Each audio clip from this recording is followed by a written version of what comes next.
Hello mga kapatid. So, no, mag-aabuno po tayo mga kapatid, no? So, ayan, nakita niyo yan po yung gagamitin naming abuno para sa kanyang mais na nagpaabuno po sa amin. So, thank you po dahil may extra income na naman tayo. So, ayan, kasama ko si Kuya, si Mama, at saka si Mang, at saka si Joshua, at saka si Pogi kung tawagin.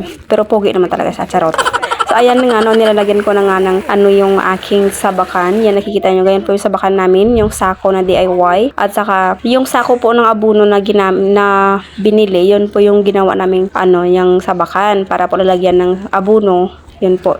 Yan, nakita nyo ganyan po siya, mga kapatid. So, yan, nilalagyan na nga ni Pogi yung sa kanya, mga kapatid, para makaabuno na siya. So, yung akin nalagyan ko na. So, yun na nga si Joshua, no? Saka si Mama, yan. Umpisa na po sila kasi kanina pa po kami nag-umpisa. So, ngayon ko lang siya na-video kasi nga, alangan naman magbibideo-video tayo dyan. Tapos, hindi tayo gagawa ng ating gawain. So, baka mapagalitan tayo ng may-ari. So, yan na nga si Kuya, no? Pahinga po uli kami kasi nga, madaling maubos yung laman ng aming sabakan, mga kapatid. So, yung akin is 2 linya ng mais or idas, papunta, tapos pabalik, isa na lang yung kaya niya. Kasi kapag 2, sa gitna lang ako makakaabot kasi yung abuno ko, mga kapatid, hindi kasya. So, ayun na nga. Yan si Mama, nilagay din siya. Yan yung mga kapatid, yung view dito, malapit sa aming aabunuhang mais. Grabe. Super ganda, mga kapatid. At yung dam nga, no, parang nangangalit na sa galit kasi sobra baha talaga siya, mga kapatid. Pero hindi naman siya nakakaabot sa amin. Yung mukha ko, mga kapatid, haggard o versos na siya, mga kapatid. Ay, mga kapatid, pabalik na naman ulit tayo kasi nga nagpahinga lang tayo saglit para makakuha tayo na ulit ng energy. Yan, nakita nyo, yan po yung gamit na malalaking mga abuno. Yung dati kasi may parang bietchin siya, ito malalaki siya kasi nga yun, depende kasi sa nutrients at sa sa manufacturer, ganon. Meron kasing yung maliliit pero the same lang ng nutrients, active ingredients, ganon. So yan, mga kapatid, dito na nga ako, umpisa na ako kasi nga nauna na yung mga kasama ko. Ako pa video pa kasi kanina, kaya ayan, nahuli na ako. Yung iba pabalik na ako, papunta pa lang. Ano ba yan? Yan, napakita ko sa inyo, mga kapatid, kung paano siya ilalagay. Alam ko naman lahat tayo alam to. So, yung iba, alam ko mayroong iba na hindi pa na-try yung ganito. So, gusto ko lang ipakita kung paano siya ilalagay, mga kapatid. Exact amount lang po yan. Tansyado na po yan, mga kapatid. So, yan. Hindi pwedeng marami kasi nga baka masobrahan siya sa fertilizer. So, dapat sakto lang. Ganun kadami, mga kapatid, yan nakikita nyo. Akala nyo mga damo yung hindi po. Mga mais po yan. Sorry.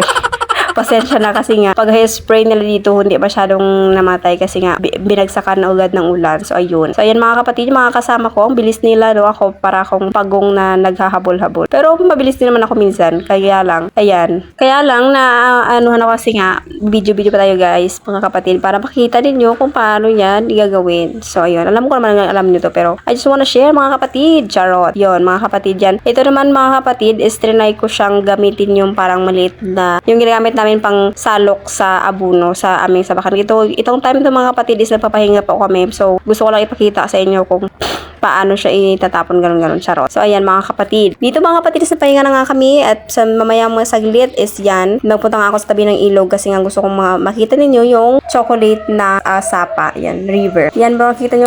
Meron nga po dito, mga kapatid, no, is nangingisda. So, hindi masyadong clear kasi nga malayo siya masyado, mga kapatid. Yan, nangingisda po si Kuya, mga kapatid. So, dito, mga kapatid, yung mga kapatid, pag bumabaha nga dito, mga kapatid, or medyo kalmado yung tubig, ganun, marami talagang isda dito, mga kapatid, mga tarok, ganyan, may iba't ibang klase ng isda, nakukuha po nila dito. Tapos yung si Kuya, yung nagabantay po dito, siya yung, kumbaga, nag-isda siya ng gabi, tapos binibenta niya po sa kanilang tindahan ng isdaan, ganun. Grabe talaga, mga kapatid, yung biyaya na galing sa kalikasan. Pinukuha lang po nila dito sa fresh na isda dito sa ilog. So, yan, mga kapatid. Andun po yung mga kasama ko, sila Kuya, at andun sa may mga kawayan kasi nga nagpapahinga sila ako dito sa tabi. Tapos yan si Mama, binalikan kasi niya yung linya ng kanyang pinabunuhan kasi nga hindi natapos, mga kapatid. So, yung akin, same kami kasi nga nung pagpunta ko 2. So, tinry ko siyang 2 yung dalhin ko. So, nakakalahati ko lang siya. So, ayun, bumalik ako, kumuha ako agad ng abuno, nilagyan ko sa bakan ko. So, bumalik ulit doon naman sa kalagitnaan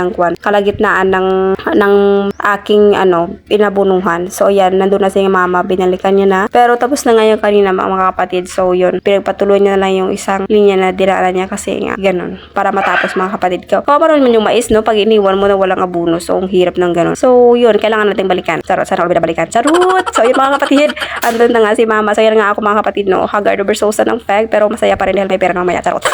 So yung mga kapatid, yung mukha ko beauty pa rin, charot, maganda pa rin ba, charot. So yung mga kapatid is, sinalubong na nga ni mama si Himang, no, kasi nga para magpahinga kami sabay-sabay, then babalik kami ulit para sabay-sabay, para isahang daanan na lang at saka walang maiwan na linya, kasi nga minsan pag may mag-aabono kasi minsan, di ba, parati na lang kayo magsalubungan, then may maiwan, tapos yung iba nandun sa dulo at dulo, so hindi mo masyadong maklear kung ano yung dinala niyang linya ng mais. So ayun yung mahirap, so merong naiiwan. So yun na nga mga kapatid, is ngayon magpapahinga ulit kami, so babalik kami mamaya. So dito mga kapatid is naawa ako sa mais kasi nga ito malapit sa tubig at hindi mataas yung area. So ayan, nakikita ninyo, natabunan na nga yung puno talaga ng mais, so hindi na yun siya mabubunga or hindi na siya mabubuhay. Mabubuhay siya pero hindi siya mumunga. So yun si mama, no, kasi nagpapahinga kami dito sa gilid para mamaya matapos na namin kasi nga dun sa taas hindi yun maabutan ng tubig kasi medyo mataas yung area. So ayan, nakikita nyo yung abono mga kapatid. So ayan, dito na kami sa bandang area na baba. Tapos ito yung mga kapatid, dito is yan po yung ginamit nila na organic na ano na parang fertilizer. So ayan, nakita ninyo yan po yung synthetic fertilizer na ginamit nila at saka yung mayroon siya yung color green para siyang ayan, organic po yan siya mga kapatid. So yan yung hinahalo para madaling matunaw yung abono sa puno ng mais kasi nga matagal tong matunaw mga kapatid yung malalaking abono na ginagamit. So ayan, ito mga kapatid is trinay ko siyang halo-haluin ng paa ko at hindi ko alam na may sugat pala ako sa paa. So ayun, grabing hapdi. Tumakbo agad ako sa tubig kasi nga hindi ko na kaya yung hapdi ng sugat ko. Nasugatan ako sa ng mais kasi nga hindi naman pwede magchinelas ka dito mga kapatid kasi nga madudulas ka. So ayun, kailangan mo magpaa. Kahit ganyan, kahit masakit yung paa mo, go pa rin kasi para magkapera ka. Charot. So ayun. Yan mga kapatid, may nakita nga akong papaya dito mga kapatid. Makakatulong to para sa ating digestive system. So kailangan ko talaga to. Yan mga kapatid, grabe yung saya ko dito kasi nga luto siya. Yan, tingnan yung mukha ng winning. Charot.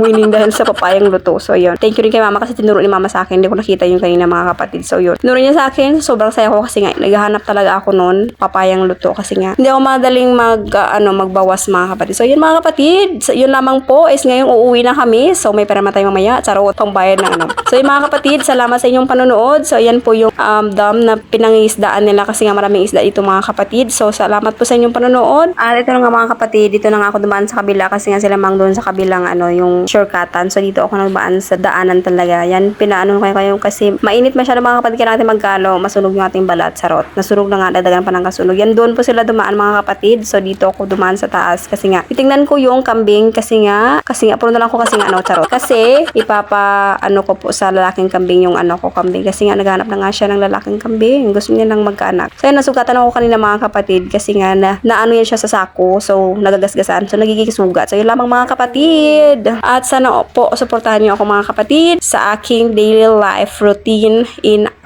farming. Charot. So mga kapatid, salamat sa inyong panonood and God bless!